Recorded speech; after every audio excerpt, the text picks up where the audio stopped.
Hey there, welcome to What Chelsea Eats. Thank you so much for joining me today.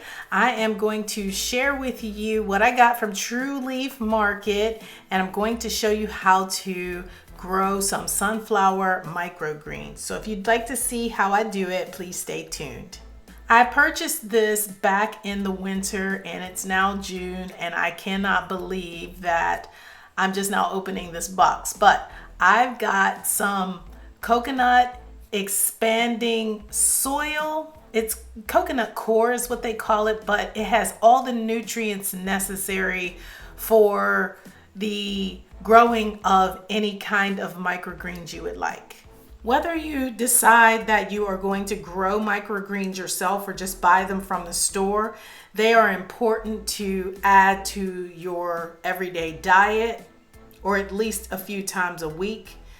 The reason that I am choosing to grow them is because in the stores around here where I live in Raleigh, North Carolina, it is expensive to buy microgreens.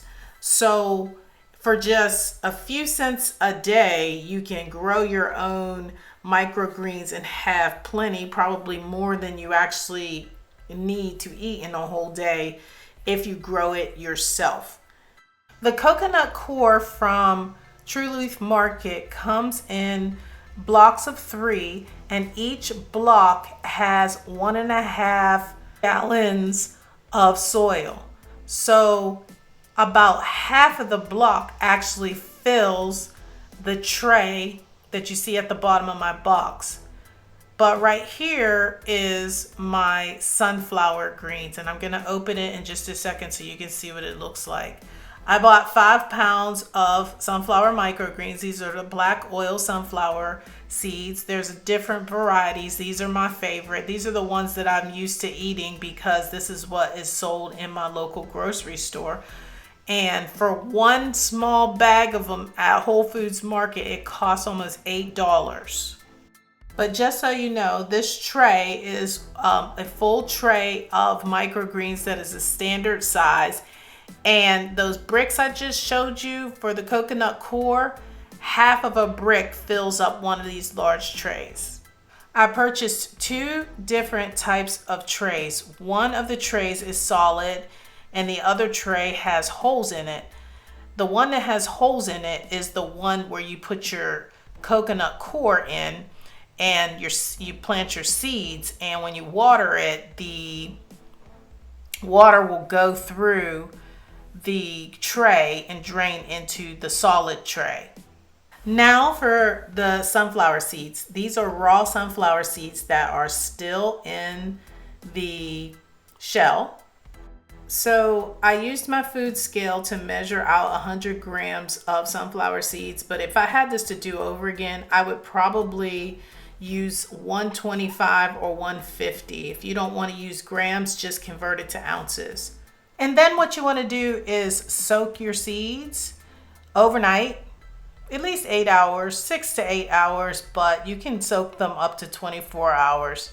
That'll get them nice and sprouted and ready for them to plant. And you want to cover your seeds with a lid. I'm using my regular wide mouth mason jar lids for this.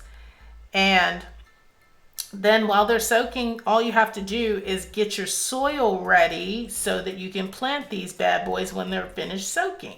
I'll put the link down in the description box for True Leaf Market so that you can get free shipping for your first order. Let me show you how to prepare the soil.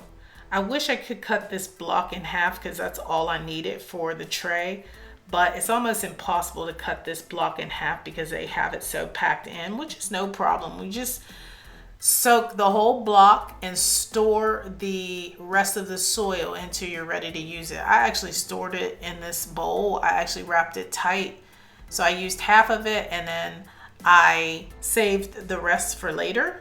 You can see I am storing the other 2 blocks of soil for later use as well. I'm just not going to expand these blocks just yet because that will be too much dirt for me to store.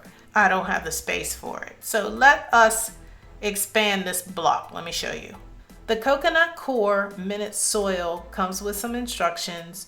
We are not going to use a wheelbarrow, although if you add water to it all, you will need a wheelbarrow because it's a lot of soil. That's why we're only using one brick, and then we are only using half of the soil from that one brick. As you can see, I tried to cut the coconut core in half, but it did not work, so I gave up. Now we're adding water. I wish I would have measured how much water it needed to completely hydrate. I think I used about 32 ounces of water to start, but I let it sit for a while to see what it would do, and like, was it gonna soften up? You see, I'm trying to cut it again because I knew it was gonna be too much, but it didn't work. I'm really not sure how much water I used all in all, but I think it was about 6 to 8 cups of water. If you use too much water, it doesn't matter because the sunflower microgreens actually love water, so it would soak it all up. So you don't have to worry if you use too much water. So I got my hands dirty. I just started flipping the coconut core around so that everything could get saturated so I can break it apart and get it ready to put in this tray that you see next to the bowl. Keep adding water to the coconut core until the dirt is the consistency that you want it to be for putting in this tray and adding seeds to it. So you see what I'm doing? I'm just continuing to add water. It might have even been 10 cups of water that I used. I honestly did not record that. I mean, I'm so sorry. Once the coconut core is hydrated to the consistency that you like, you can start adding it to your tray. All you need is about an inch high amount of dirt.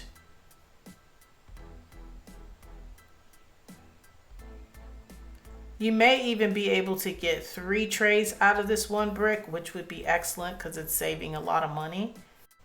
So I have my tray all filled with the dirt about an inch high, and I will wait to plant these until after my seeds have soaked for at least 6 to 8 hours. I also decided that I was gonna grow some wheatgrass, and I will post the wheatgrass video down in the description box below and up in the cards above if you would like to see how I do that. So once the sunflower seeds are finished soaking, we want to rinse them well. You just pour them in your strainer and you rinse them well without water. Make sure that they are rinsed really well before you start your planting. They are perfect and ready to add to the soil. And next, what I'm going to do is spread the seeds all over the top of the soil. So I'm spreading them all over the top of the soil. I'm trying to get them all over the place. Like I said at the beginning of the video, I could have used a lot more seeds, but I'm doing what I can now. And as you will see, I did get a good yield out of this first crop that I'm growing, but ultimately you could use a lot more seeds and get a lot more sunflower sprouts just from this one tray. And so the next thing you want to do is make sure you spray the top of your seeds and your coconut core to make sure it's nice and saturated, not sopping wet, but just damp. And then what you're going to do is take your extra tray and put it on top of your sunflower sprouts. And you're going to leave it on there for a few days, with the exception of taking the lid off and watering your sprouts. And you can see I have my wheatgrass sprouts here as well. You water them twice a day with a little bit of water, and then you replace it with that tray on top until like the last 2 days. And it takes them about 5 or 6 days to come to full fruition. So after like day 5 is when you take that tray off and let them get some sun, and they'll get greener and fluffier. Unfortunately, I forgot to record when I was getting ready to harvest them, so I can't show you exactly what they looked like when they were ready to cut, but I took some scissors and I cut the sprouts as close to the roots as I possibly could.